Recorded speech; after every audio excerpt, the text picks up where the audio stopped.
Hi, and welcome to this live reading from The Rise of House Valdis by Naomi Valkyrie.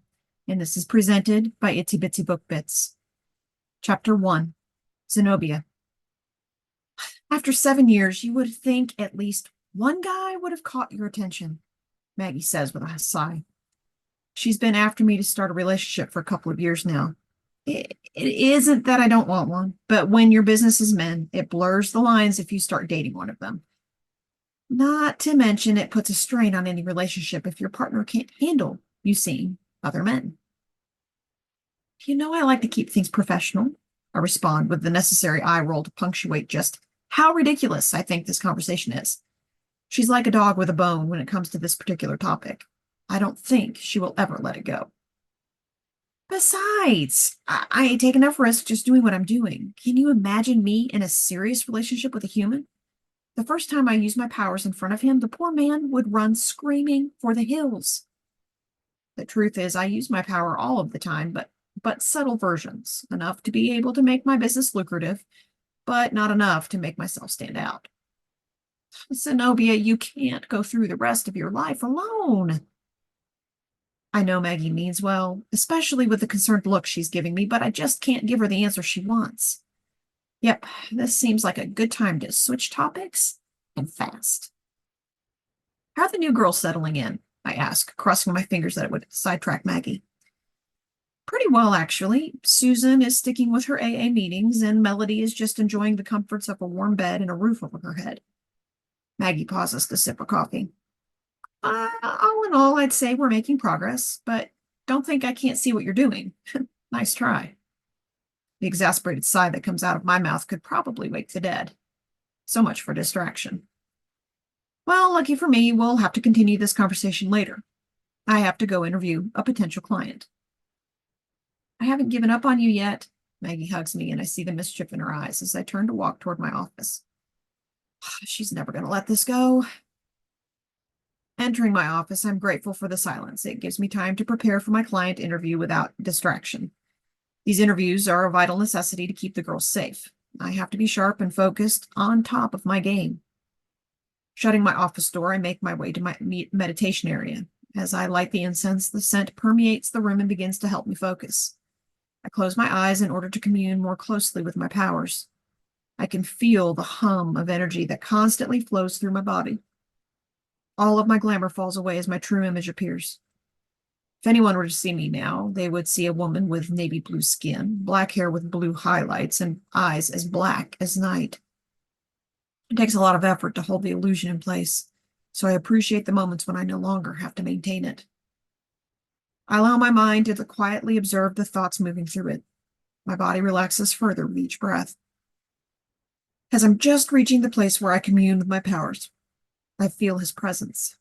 I'm used to feeling nervous energy coming from potential clients, but this guy is wearing it like a bad cologne. Sometimes energy has a smell to me, and this one definitely does. I hope I don't choke on it.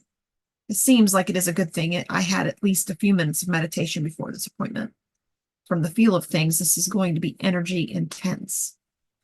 Rising from my meditation cushion, I position myself at my desk, glamour back in place. Any minute now, Sylvia will show him into the office.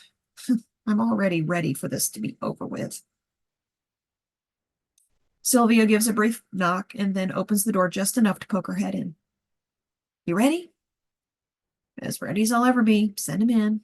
Sylvia raises an eyebrow at me, and I just nod for her to carry on. It isn't like I can explain what I'm experiencing. She thinks I'm human. She would probably freak if she knew the truth. Mr. Smith, how original, looks to be about 6 feet tall, with sandy-colored hair. If I had to guess, I'd say he was in his 50s. I motion to the chair in front of my desk, hoping he'll make haste so I can either set him at ease or send him on his way. He glances around nervously, like he's waiting for someone to catch him in this house of ill repute, as so many people are fond of calling it. From the look of it, I'm guessing this is his first time looking for a companion. I glance at his left hand for a ring or any indication that he's been wearing one.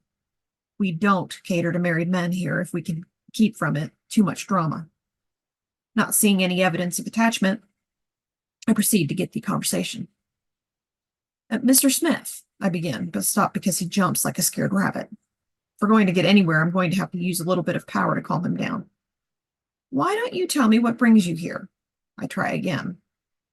This time I weave a bit of power into my words. He begins to visibly relax. I'm not a mind reader, but emotions are one of my specialties. His shoulders start to move down from his ears. He still won't meet my eyes, though, so I know something is up. Javier wants the girls back, he mumbles in a rush. Well, this is not what I expected. It also explains why he's so nervous. No one likes to be a go-between bringing bad news. I just stare at him. I don't even know what to say at the moment. I mean, the girls aren't going back. I won't force them to stay, but I doubt any of them want to feel like property again. At least with me, they have a choice, a life. Even with the magic-induced calm, I can tell he is truly scared underneath all of the nervous energy. Well, he should be. Javier isn't someone you want to be tangling with. Frankly, I'm surprised it took him this long to come after me. I guess he finally talked himself into denying his own experience with my powers. Back when I was still grappling to understand life on Earth, I caught Javier beating Maggie. To say I came unglued is putting it mildly.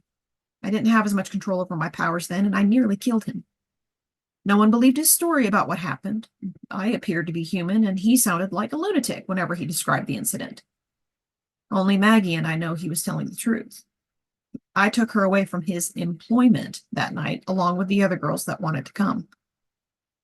We might have borrowed a bit of his money, too. The girls are owed reparation for the suffering he caused them. At least that's the way I see it.